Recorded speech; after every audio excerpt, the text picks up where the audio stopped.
એટલે આ વાત મારી અહીંયા ટૂંકી કરું છું. આવો પેલા છોકરાઓ કહે છે એક જ ચાલે ચૈત્ર વિચાર આવો છે તો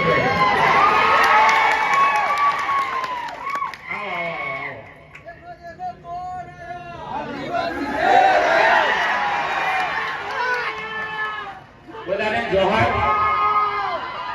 જય આદિવાસી, જય પ્રકૃતિ દેવી.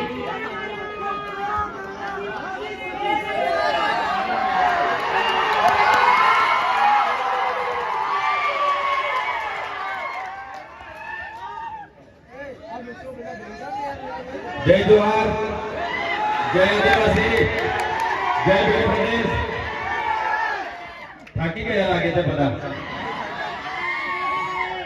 આજના 32માં આદિવાસી સાંસ્કૃતિક મહાસંમેલનમાં રાજ્ય કક્ષાના કાર્યક્રમમાં ઉપસ્થિત સમાજના તમામ વડીલો, યુવાનો, માતા બહેનો, તમામ ભૂલકાઓ, તમામ પક્ષના પદાધિકારીઓ, તમામ લોકોને બે હાથ જોડીને માથું નમાવીને મારા સેવા જોહાર કરું છું.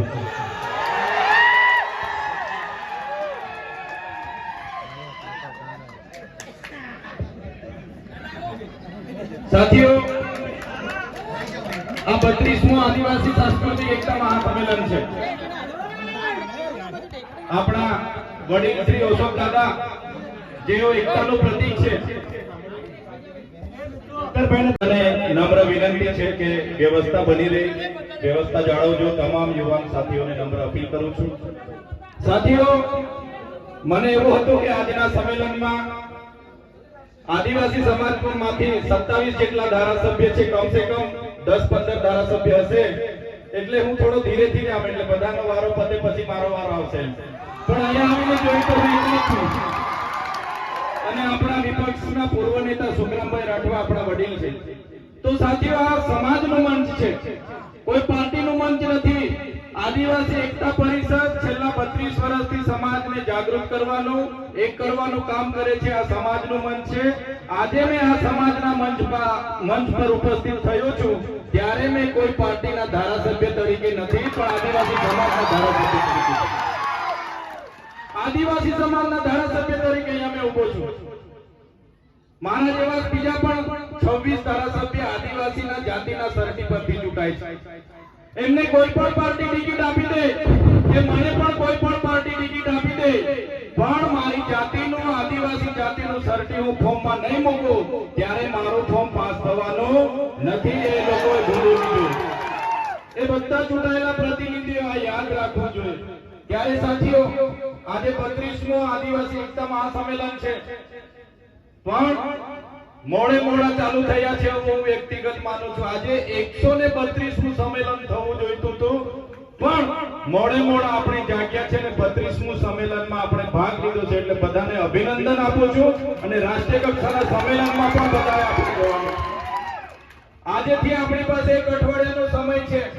પીપલનેર ખાતે રાષ્ટ્રીય કક્ષાનું અધિવેશન મળવાનું છે. ત્યાં પણ આપણે મોટી સંખ્યામાં 100 લોકોએ ગુજરાતમાંથી ત્યાં જવાનું છે. સાથીઓ, આદિવાસી એટલે કોણ? આગળના વક્તાઓએ ખૂબ સારી માહિતી આપી છે. ત્યારે આદિ અનાદિ કાળથી વસનારો એટલે આદિવાસી હજારો વર્ષ પહેલાની આપણી સભ્યતા, આપણી સંસ્કૃતિ છે. સાથીઓ, આદિવાસી એ આ દેશનો મૂળ માલિક છે. આ પૃથ્વી પરનો સૌથી પહેલાનો કોઈ માનવી હોય તો એ આપણે આદિવાસી છે, એના આપણા પૂર્વજો છે. ધર્મ પૂર્વી આપણી સંસ્કૃતિ છે. સિંધુ ખીણની સભ્યતા હોય, મોહેંજો-દડો સંસ્કૃતિની વાત હોય તો એ આદિવાસી સંસ્કૃતિની સભ્યતા છે. સાથીઓ, આ સંસ્કૃતિ, આ સભ્યતા, આપણી રૂઢિ પરંપરાઓ, આપણી પ્રથાઓ, પૂજા વિધિ, આપણા રીત રિવાજો, આપણી રહેણી કહેણી, આપણી બોલી ભાષા, આપણા પહેરવેશ, આપણા વાજિત્રો, આપણા ઓજારો સચવાઈ રહેશે. તે જ દિવસે આપણે આદિવાસી તરીકે બચી જઈશું. નહીં તો આવનારો સમય આપણા માટે કપરો સમય આવવાનો છે. આજે તમે જોઈ લો, આજે આપણો આદિવાસી પોતે આદિવાસી છે, એ સાબિત કરવા માટે આજે મૂળ માલિકોને લાઈન ઉપર લગાડી દેવામાં આવ્યા છે. આગળ ઓસવદાદાએ કીધું કે આજે આપણે આદિવાસીને મૂળ માલિક કહીએ છીએ, પણ આજે મૂળ માલિકની પરિસ્થિતિ આ સરકારોએ મજબૂરન આજે આપણને મજૂર બનાવી દીધા છે. આજે મૂળ માલિક 5 કિલો ચોખા અને 3 કિલો ઘઉં માટે 2 દિવસો લાઈન પર ઉભો રહે છે. આ પરિસ્થિતિ આપણી છે. દુઃખ સાથે કહેવું પડે છે કે આઝાદીના 78 વર્ષ પછી પણ આપણી આ પરિસ્થિતિ છે. સાથીઓ, આજે માસ્તરો માટે આપણે આંદોલનો કરવા પડે છે. તમે અમે બધા સારી રીતે જાણીએ છીએ, નસવાડી હોય, સંખેડા હોય કે છોટાઉદેપુર જિલ્લા હોય, આજે શિક્ષકો માટે આપણે સૌ બધા ધરણાઓ કરીએ છીએ, આવેદનો આપીએ છીએ, નિવેદનો કરીએ છીએ, સરકાર મુર્દાબાદ જિંદાબાદ કરીએ છીએ, છતાં આપણા વિસ્તારમાં શાળાઓ નહીં હોય, શિક્ષકો નહીં હોય, તો આવી પરિસ્થિતિ આજે પણ આપણી છે. આ વરવી વાસ્તવિકતા છે. કેમ આ પરિસ્થિતિ આપણી બની છે? કેમ કે આપણે બધા પહેલા પક્ષ પાર્ટીમાં વેચાઈ ગયા છે, આપણે બધા ધર્મ સંપ્રદાયમાં વેચાઈ ગયા છે, આપણે બધા નાના મોટા સંગઠનો બનાવીને વેચાઈ ગયા છે. આપણામાં એકતા નથી. એટલા માટે આજે આદિવાસી સમાજની આ હાલત છે. સાથીઓ, દેશમાં 8% આદિવાસી છે. ગુજરાતમાં વાત કરું, આદિવાસી કોમ્યુનિટીની વસ્તી 15% છે. છતાંય આપણી હાલત, આ પરિસ્થિતિ, આપણી પરિસ્થિતિ આ છે. આપણે બધાએ સ્વીકારવું પડશે. એમાં બધાની જ ભૂલ છે, બધાની જ આમાં ભૂલ છે. વધારે કોઈની ભૂલ હોય તો અનામત આદિજાતિની બેઠકો પરથી ચૂંટાતા ધારાસભ્ય અને સંસદ સભ્ય, અમારા જેવા નેતાઓની પહેલી આમાં ભૂલ છે. અમારા જેવા નેતાઓ પોતાના સ્વાર્થ માટે, પોતાના પાર્ટી માટે સમાજને એકબીજા સાથે લડાવી રહેલા છે. પોતાની ટિકિટ માટે, સમાજ માટે બોલતા નથી. પાર્ટી કે ત્યારે જ આંગળી ઊંચી કરવાની, સમાજ માટે ક્યારે કોઈ આવતું નથી. ત્યારે સાથીઓ, આપણે બધા હવે એક થવાની જરૂર છે. ચૂંટણીઓ તો આવશે ને જશે, ચૂંટણીઓ લડશું, જીતશું, પણ જ્યારે આદિવાસીની વાત આવે તો બધી જ પક્ષ પાર્ટી, બધા સંપ્રદાયો, બધા સંગઠનો ઘરે મૂકીને બધા એક થવું જ પડશે, તો જ આદિવાસીનો ઉદ્ધાર થશે. સાથે આજે આદિવાસી વિસ્તારની વાત કરીએ. આગળના વક્તાઓએ કીધું કે અમારા કેવડિયામાં અમારી આ હાલત બનાવી દીધી છે. એવી જ રીતે નર્મદા ડેમના વિસ્થાપિતોની પણ આગળ મુલાકાતો કરી, એવી જ રીતના કડાણા વિસ્તારના વિસ્થાપિતોની પણ મુલાકાતો કરી, એ રીતના ઉકાઈ ડેમના વિસ્થાપિતોનો પણ આગળ અમે મુલાકાત કરી ચૂક્યા છીએ. જીએમડીસી ના લોકો સાથે પણ અમે મળ્યા છીએ, જીઆઈડીસી માં જમીનો ગયેલી છે, લોકો સાથે પણ અમે મળ્યા છીએ. નેશનલ હાઈવે માં જમીનો ગઈ છે, એમને પણ મળ્યા છે. નહેરોમાં જમીનો ગઈ છે, એમને પણ મળ્યા છે. ત્યારે સાથીઓ, જ્યારે પણ પ્રોજેક્ટો લઈને આવે, પણ જો જે દિવસે આપણે એક થઈને સરકાર સામે ઊભા હોઈશું, એ દિવસે કોઈના બાપની તાકાત નથી કે આપણા વિસ્તારોમાં કોઈ પ્રોજેક્ટ એક થવું પડશે, તો જ આમની સામે આપણે ટકી શકીશું. સાથીઓ, આજે દેશની હાલત શું છે? આજે દેશનું અડધું લશ્કર ઓડિશા હોય, ઝારખંડ હોય કે છત્તીસગઢ હોય, એ આદિવાસીઓ સામે લડે છે. શું કામ આદિવાસી સામે લડવું પડે લશ્કરને? પણ જળ જંગલની જમીનો, જળ જંગલ અને જમીનો જે આદિવાસીઓ પર બચેલી છે, એમના પર કોર્પોરેટ જગતની, ઉદ્યોગપતિઓની નજર છે, પૂંજીપતિઓની નજર છે. આદિવાસીઓની જળ જંગલ જમીન એમ કે પ્રકારે પડાવી લેવામાં આવે છે.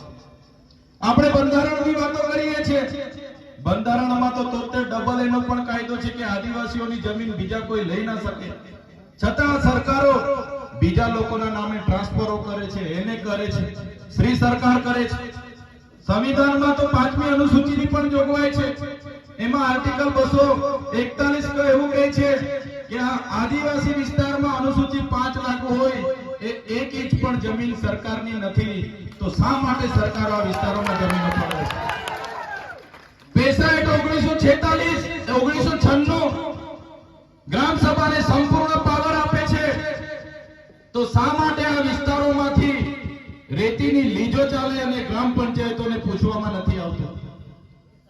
તો કહેવા માંગુ છું સાથીઓ, બંધારણમાં આપણી જેટલી પણ જોગવાઈઓ છે સરકારો એના અર્થઘટનો અલગ અલગ કરીને આપણી પાસેથી આપણા હકો છીનવી રહી છે. તો સાથીઓ 5 કિલોના ચોખા માટે લડવાનું નથી, 3 કિલો ઘઉં માટે લાઈન પર ઉભા રહેવાનું નથી, પણ આપણા હક અધિકારોની વાત આવે, આપણા જળ જંગલ જમીનની વાત આવે, તે દિવસે બધાએ જ આપણે બહાર આવીને લડવું પડશે, તો જ આપણે બચી શકીશું. આવનારા દિવસો દૂર નથી. અમે બધા તમારા આશીર્વાદથી ધારાસભ્ય બન્યા છે. અમે આ લોકોની કરણી અને કથની જાણીએ છીએ, આ લોકો આપણી સાથે શું કરવા માંગી રહ્યા છે. એટલા માટે જ્યાં પણ સમાજનું આમંત્રણ આવે છે ત્યાં અમે પહોંચીએ. પણ આજે દુઃખ સાથે અમને કહેવું પડ્યું કે આજે આદિવાસી એકતા પરિષદનો આટલો સરસ કાર્યક્રમ છે, કમસે કમ આ વિસ્તારના 8 થી 10 ધારાસભ્યની અહીંયા હાજરી જોઈએ, પણ બીજા ધારાસભ્ય નથી આવ્યા. એ દુઃખ સાથે અમને કહેવું પડ્યું. સાથીઓ, આજે તમારા જેવા લોકોના આશીર્વાદથી ચૂંટ્યા છે. અમને અભિનંદન આપું છું ડેડિયાપાડા અને સાગબારાના લોકોને કે અમને ધારાસભ્ય બનાવ્યા છે. અમારા પ્રયાસો આવનારા ભવિષ્યમાં, અમારા શ્વાસ જ્યાં સુધી ચાલશે, આદિવાસી સમાજ ન્યાય માટે સરકાર સામે જ્યાં સુધી લડવાનું થશે અમે લડતા રહીશું. જે દિવસે અમારી પાર્ટીઓ પણ અમને કહેશે કે તમે આદિવાસીઓનું કેમ લડો છો, અમારી પાર્ટી અમને આદિવાસીઓનું લડતા અટકાવશે, એ દિવસે પાર્ટીના પાટિયા સૌથી પહેલા ચૈતર વસાવા ઉતારશે.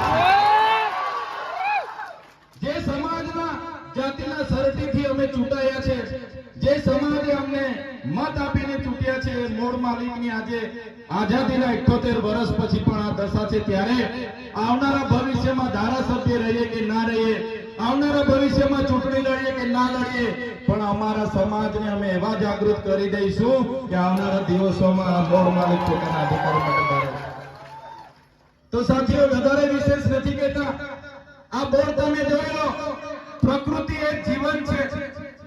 ઘણા સાથીઓએ કીધું કે આદિવાસી એકતા પરિષદનું સંમેલન વર્ષમાં એકવાર મળે છે, નાચે છે, કૂદે છે, ખાય છે, પી છે અને બધા છૂટા પડી જાય છે. પણ એવું નથી. આજે આપણે બધા ભેગા થયા છે એ આદિવાસી એકતા પરિષદના મહેનતનું આજે પરિણામ છે, જેના કારણે આટલી સંખ્યામાં આપણે અહીંયા ઉપસ્થિત થયા છે. સાથીઓ, પ્રકૃતિ એક જીવન છે. પ્રકૃતિ એટલે શું? પ્રકૃતિ એટલે જેના વગર આપણે જીવી નથી શકતા, જેના વગર આપણે જીવી નથી શકતા. મને આગળ મારા એક સાથીએ પૂછ્યું કે ભગવાન એટલે કોણ? આગળ એક કાર્યક્રમમાં મારા એક સંત, એક મહંત હતા, એમણે મને પૂછ્યું કે ભાઈ ભગવાન એટલે કોણ? મેં કીધું ભગવાન ભ એટલે ભૂમિ, ગ એટલે ગગન, વા એટલે વાયુ અને નીર એટલે પાણી, જેને અમે ભગવાન માનીએ છીએ. પ્રકૃતિને પૂજનારા અમે છે. સૂર્ય, ચંદ્ર, નીર, ખાડી, પર્વતો, પહાડો અને વૃક્ષોને પૂજનારો અમારો આદિવાસી સમાજ છે. ત્યારે સાથીઓ, આપણી સંસ્કૃતિ, આપણી અસ્મિતા આ જળવાઈ રહે એવા પ્રયાસો આપણે કરતા રહીશું. આજના કાર્યક્રમમાં વધારે વિશેષ નથી કહેતા, પણ અમારા મિત્ર અને સાથી દિનેશભાઈ ભીલનું આમંત્રણ હતું અને એમની એકલવ્ય તીરંદાજી એકેડેમીમાં આપણને જગ્યા મળી, એ બદલ મારા સાથી દિનેશભાઈ ભીલને હું અભિનંદન આપું છું તમારા સહકાર બદલ. ચોક્કસ આવનારા દિવસોમાં જ્યાં પણ જરૂર પડશે આપણે આવી જ રીતના બધા આદિવાસી સમાજના વડીલો, યુવાનો, માતા બહેનો સૌ સાથે મળીને સમાજને જાગૃત કરતા રહીશું. એ જ અપેક્ષા સાથે આજના કાર્યક્રમમાં આમંત્રિત કર્યા, અમારું સન્માન કર્યું, અમારું સ્વાગત કર્યું અને અમને બે વાત મૂકવાની તક આપી. બધાનો આભાર.